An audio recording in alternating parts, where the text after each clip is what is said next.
I'm doing pretty good. Excited to chat with you today. And I really enjoyed the film. Hell yeah, thank you. I see your Jordan Peele love behind you. Yeah, I got a lot of love back there, right? I love it. I love Jordan so much. He's so incredible. It's a great film. It's crazy to go from that comedic nature and just deliver some of the most incredible, thrilling films, right? Totally. And he's so good at it all. It kind of blows your mind. You kind of are waiting to find something that he's not so good at, but he's just an icon. Exactly. Speaking of being creative and wearing a bunch of different hats here, but we'll dive into what sparked the writing of Scrambled.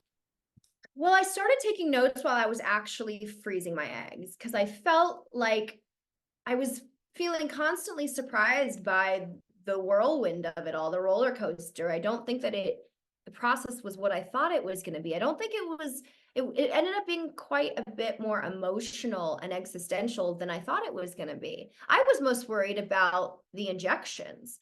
And ultimately, I found that the injections were the easiest part. It's just a little tiny prick. I would just ice my belly with my frozen peas and I would, you kind of get used to it. It wasn't too bad. But I wasn't prepared by the darkness that came for me about halfway through once you're quite hormonal and you're tired and you're bloated and your body's working is on overdrive. So I was taking notes because I wanted to capture these surprises and the rawness. And then I put it aside and had to return to my studio writing gigs. And about a year later, they killed two of my movies in one day. One was a big franchise that everyone was like, it's a sure thing. It's for sure. It's for sure. There's no way. And, it had all the makings of a sure thing. It had a big cast. It had, a big IP, big studio, a direct, everybody was there. All the pieces were there. And to see even that sure thing crumble, I just thought, I'm not going to spend my whole life waiting for permission. I have to make my own movies.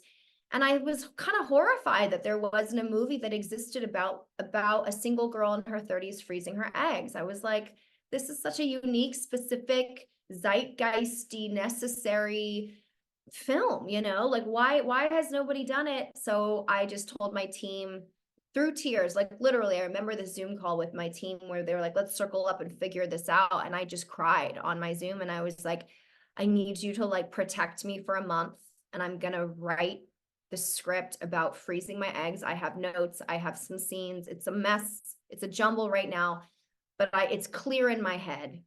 And I just need you guys to protect me. And they were like, let's go. And I did, and I wrote it in a month and I said, I'm shooting it this summer and we mega mixed, my producer got on board, but it came from a real space of like a real rock bottom and just this need to create from my heart and not trying to chase the moving target that is the films that get greenlit by the studios.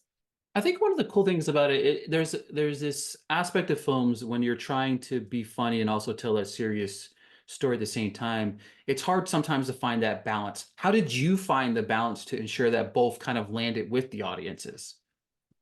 I I don't know.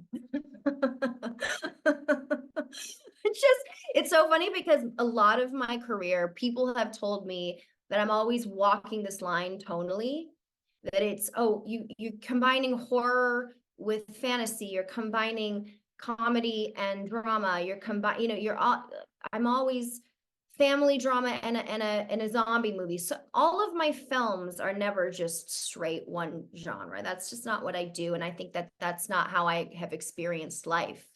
The way I'm a quite emotional person and I can go from laughing to crying. I've witnessed people a lot in my life go from laughing to crying. And I think it's because when you're laughing, you're free and your emotions are there on the surface and you're just living authentically. And it's so interesting how close those emotions can be, grief and hurt and heartbreak and pain, and also joy and gratitude.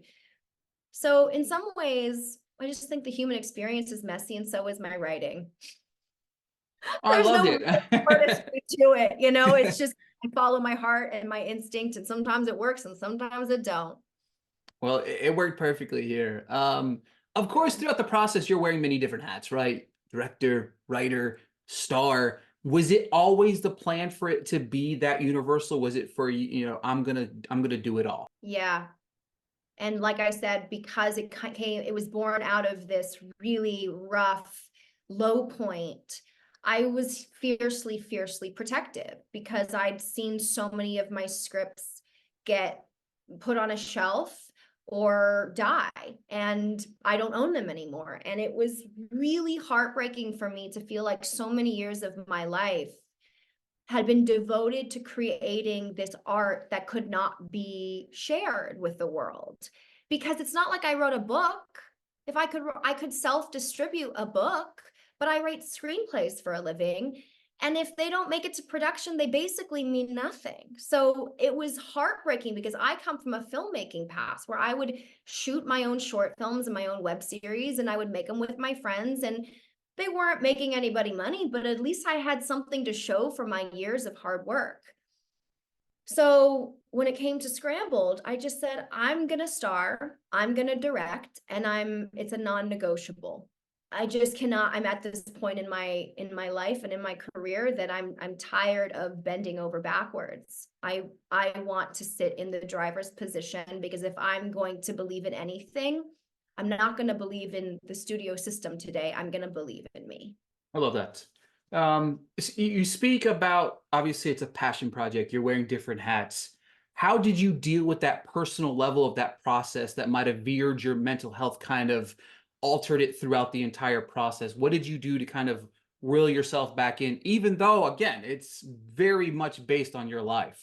I mean, you bring up a great point, which is that mentally, I think you lose it a little bit. I think no matter what movie you're shooting, when you're directing it, and especially when you wrote it, and of course, when you're starring in it, you are eating, breathing, dreaming, sleeping this film. It is everything. And so you have to really love it and really, I don't know how people make movies that they don't like, that they're like mediocre on. Like, power to you if you can just like get paid and like do it. But like for me, I'm like, I have to absolutely be willing to die for this. The level that you are devoting your entire energetic, your spirit to it. And you do lose your mind a little bit. I definitely lost my mind a little bit. But I have to be honest, so many people ask me, like, how were you able to like show so much and expose so much? And I don't know how you do it by keeping a part of yourself safe and secured and outside. Like, I went all in. You just dive in, and you go a little mad, and then you come out and you get to eat a bunch of carbs and pizza and pasta and go to Olive Garden, and you schedule a bunch of sessions with your therapist, and you light candles with your girlfriends, and you manifest a bunch, and you cry together. And that's how my process goes. Scorsese's too, I'm sure. I was Spielberg. I think we all have the same process, right? Final question. Olive Garden. Exactly. Just go to Olive Garden and eat all you can eat biscuits. I mean, that sounds like a great time to me. I mean, that's a perfect way to deal with the emotions. So many questions, but I'll just hit on this last one. There's one montage that I really loved with the use of the song Changes. Yeah. Where did you hear that rendition? That entire scene to me is very powerful and kind of poignant for that shift in that character. Take me behind that Oh process. my God, Ricky, nobody has asked me about this, and it was the biggest battle that I fought in this entire film. I can't even, we could have 3 hours to talk about this, but that song is very dear to me. I listened to it when I froze my eggs. I had a vision before I even shot the film.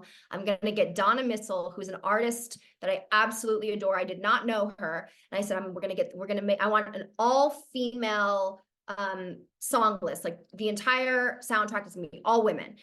So we have to make our own female version. We're going to get Donna Missel. By the grace of God, we got Donna. By the grace of God, Black Sabbath. They kept saying no. We had to literally show them the film. We had already shot the film by the time they were saying no, no, no. I shot it with the song because I was like, I'm not taking no for an answer. But we were really in a tight place. And people were saying, we might not be getting the rights to the song. What are we going to do? Because we have you lip syncing to it. I mean, it was like bananas. And I was like, if I have to go to their house and camp out myself, I am getting this song. Thank God Sharon Osbourne, my queen, pushed it through. We got it.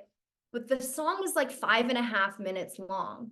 And I had made this montage that I was like, it's perfect. And my team was like, no. All my producers, everybody, the studio, everybody is like, you got to cut it down to a minute. I was like, I refuse. I refuse. It's perfect. It was a lot of blood, sweat, and tears. I did lose that battle, but I didn't cut it down to a minute.